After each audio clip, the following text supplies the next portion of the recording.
Dia mengatakan dari pola-pola ini, maka eksistensi pengelolaan-pengelolaan yang berkaitan dengan menggarap sawah, desa dan sebagainya sudah ada sejak lama. Jadi kemunculan dari Hindu Buddha yang notabene datang dari India, kita sepakat itu tidak terlalu mempengaruhi itu. Jadi jauh sebelum ada pengaruh Hindu Buddha yang masuk ke Indonesia atau ke Nusantara ini, masyarakat di sini itu sudah mengenal pola-pola seperti itu.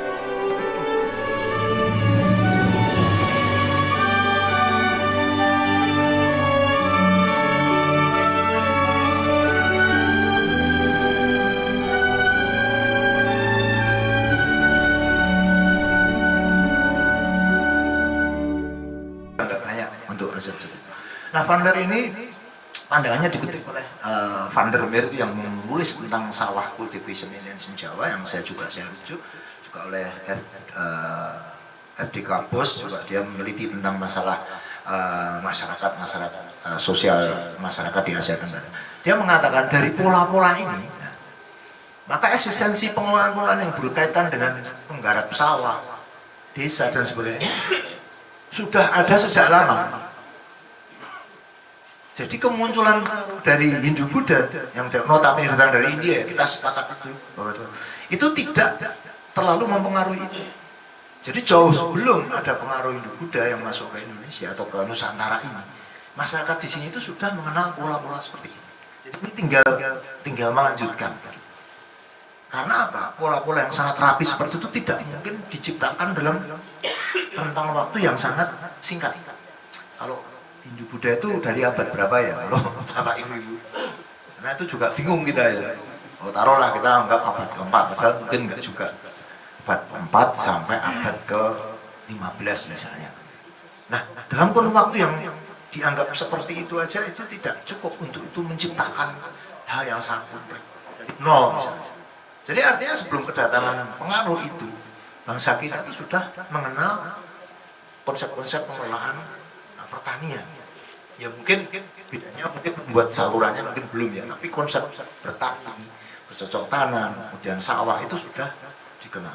Karena dalam data-data yang jauh lebih tua dari masa klasik seperti masa megalitik itu sudah ada kayak membuat suatu relief atau apa itu dikaitkan dengan astrologi, kayak pawukon. Ya, pawukan itu sudah ada. Nah, berarti pawukan ini bisa dikaitkan juga dengan sistem masa bercocok tanam. Yang kemudian nanti mungkin itu tinggal ditambah yang dari pengaruh hidup hal lainnya, bukan dalam penentuan musim. Dan pawukan ini kayaknya di era-era sekarang juga sudah banyak yang meninggalkan ya. Tapi di Kulon Progo masih itu ada museum pawukan, saya pernah diberitahu ada anak muda yang komunitas melestarikan tentang pawukan itu ada di Kulon Progo yang pernah mendapat juga anugerah kebudayaan. Sehingga teori-teori Indianisasi itu tidak akan mampu menciptakan ini, karena kita kan dipengaruhi India. Ini tidak akan menciptakan ini. Jadi ini bukan pengaruh dari India. Bangsa kita sudah punya itu. Nah, kemudian dari prasasti-prasasti yang dikumpulkan oleh beberapa peneliti, ada istilah-istilah yang bisa ditarik untuk dikaitkan dengan pertanian. Yang pertama dawon, ini diterjemahkan atau diinterpretasikan sebagai bendungan, embung. Kalau kita tarik ke masa sekarang ini adalah bentuk konservasi sumber daya air. Jadi mereka sudah tahu bahwa ada masa-masa di mana air itu menjadi sangat sedikit atau jarang. Maka mereka perlu menciptakan seperti ini. Kemudian juga kebutuhan. Kemudian juga perbedaan kontur tanah yang harus diatur sedemikian rupa, air itu harus bisa mengalir. Kalau beda tanahnya, sumber airnya lebih rendah daripada tanah yang diairkan, dia harus dinaikkan. Nah, mungkin itu fungsi untuk membuat satu dam atau bendungan supaya air itu bisa mengalir. Kemudian namanya watan atau watang. Ini adalah semacam talut ya, talut atau dinding bendungan yang bisa difungsikan sebagai jembatan atau saluran penghubung. Untuk nguat itu, namanya watan itu kayak nguat apa ya, nguat wet atau apa lah. Kalau orang Jawa kan nguat ya, melipir gitu. Hanya sok keceblung gitu kalau nggak hati-hati. Nah, jadi dia sebagai jembatan penghubung. Nah, kemudian di sini muncul orang yang mengurusi itu di Jawa namanya hulu watan. hulu watani orang yang mengurusi ya masuk air, juga mungkin termasuk mungkin itu difungsikan sebagai jembatan ya yang ngatur itu, dan juga merawat, karena kan ini menunjukkan pentingnya dari watak ini. Kalau nggak ada yang merawat mungkin nanti jebol atau mungkin apa ya, sehingga birokrasi nenek moyang kita itu sudah rapi. Kemudian ada tambak atau tambak, ini juga bisa diinterpretasikan sebagai kolam untuk memelihara ikan, bisa juga tanggul dari saluran, jadi dinding dari saluran itu bisa kita sebut sebagai tambak. Dan ada nama taman, dia sama juga di tanggul, dan ini hanya mungkin beda di prasastinya ya, saya tidak apa. Ada suwak, itu pematang sawah, galengan. Nah, berarti tanah itu, sawah itu sudah punya galengan ya, pematang. Yang seperti yang gambar yang tadi itu berarti betul. Oh, sudah sistemnya sudah seperti lurik, seperti sekarang yang kita lihat sekarang. Sudah ada sejak dulu. Kemudian ada talang. Nah, talang ini saluran air kayak pipa tapi terbuka. Ya talang rumah kita ini. Nah, ini nama talang itu sudah lama ada di Jawa Kuna. Kita tinggal teruskan saja. Kemudian ada juga nama weluran, weluran atau saluran irigasi. Ini nama-nama yang dikumpulkan. Dan ada namanya arum. Arum ini terowongan air. Kalau Jawa namanya urung-urung. Urung-urungnya dari sini. Sekarang kalimat itu atau kata itu jarang saya dengar ya sekarang ya. Ya sudah Indonesia sekali ya. Kalau aslinya ada urung-urung, gorong-gorong. Nah, dia ada terowongan, jadi dikenal adanya gorong-gorong. Kemudian ada nama tambuku, ini sarana pembelok aliran air. Nah, ini mungkin sudah jarang-jarang. Jadi konsep yang ditulis itu seperti kayak pipa, tapi dia bisa membelokkan gitu, membelokkan dari saluran yang gede ke lokasi lain ya, dari membagi airnya Pak.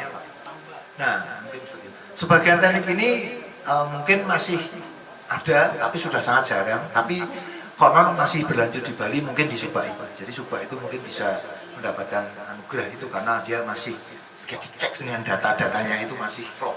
Nah, kalau kita mungkin sudah banyak yang tidak digunakan lagi, mungkin karena modernisasi pertanian. Nah, kemudian peralatan pertanian. Peralatan pertanian ini kalau di prasasti dijumpai, tetapi kalau di dalam realita benda atau faktual sudah sangat jarang. Karena mungkin bahannya sudah dari logam yang tidak mampu bertahan dalam waktu lama.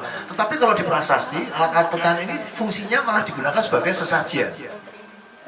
Jadi dia digunakan sebagai sajen. Jadi sesaji-sesaji yang ditampilkan upacara keagamaan itu salah satu adalah alat-alat pertanian.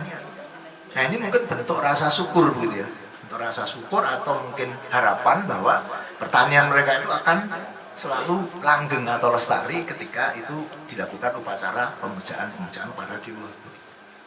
Bahkan di zaman dulu juga ada konsepsi Dewi Sri begitu. Dewi Sri itu kalau di dalam konteks Hindu dia kan adalah pasangannya dari Dewa Wisnu. Jadi kalau Dewa Wisnu pasangannya namanya Dewa Laksmi. Nah, Laksmi ini sering diinterpretasikan kalau di Jawa pun adalah Dewi Sri. Kalau tidak salah penggambaran arca Laksmi itu juga membawa seonggok padi kalau nggak salah ya. Mungkin bisa dikoreksi lagi. Saya agak lupa, membawa padi. Jadi dikontekskan dia adalah dewi yang berhubungan dengan bercocok tanam padi. Kebetulan pasangan yang laki-laki Dewa Wisnu itu juga dikenal dewa yang berhubungan dengan kesuburan, dewa kemakmuran. Nah, ini kalau sekali bahwa ada praktek-praktek real dalam bertani, ada praktek-praktek ideologis dalam menjaga praktek pertanian itu supaya dia tetap langgeng. Karena kan tidak zaman dulu, mungkin sampai sekarang ya kita bertani apa kita tetap berdoa, tetap nyuwun kan begitu. Tidak mungkin kita hanya mengandalkan, mungkin di negara maju ya yang sudah sangat percaya pada teknologi, dia nggak memandang itu. Sementing mesinnya beres, jos canggih, bisa mungkin aku nggak akan gagal dalam memanen. Tapi kalau kita kan tidak, meskipun canggih dan sebagainya, tapi tetap ingat pada yang maha kuasa, gitu ya, yang menguasai, yang punya tanah, yang punya apa? Kalau orang Samin itu sing ngecat Lombok,